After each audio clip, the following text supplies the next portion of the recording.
নেপালে এসেছি প্রায় 3-4 বছর পর আবার সিনেমার শুটিং শুরু করলাম মানে একটি সিনেমা দিয়ে শুরু হয়ে গেল। সিনেমাটির নাম শিকার।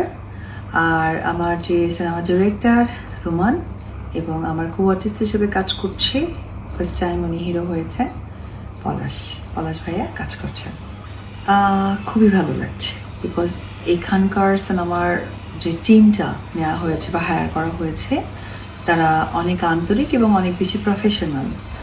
এবং হয় না যে ক্যামেরার কারুকার্যের মধ্যে তো অনেক ডিফারেন্ট কিছু থাকে। এবং সব থেকে বড় ব্যাপার হচ্ছে যে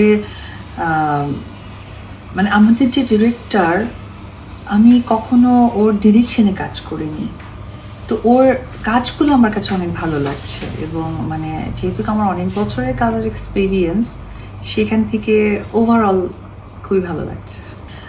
প্রথমত বাংলাদেশের সিনেমা থেকেই আমার অস্তিত্ব গড়ে উঠেছে, একজন অপবিশ্বাস হয়েছি। কিন্তু মানুষ তো দিনের দিন সব কিছু চেঞ্জ হয়, ভালো মন্দ প্রকাশ পায় এবং নতুনত্ব দেখে।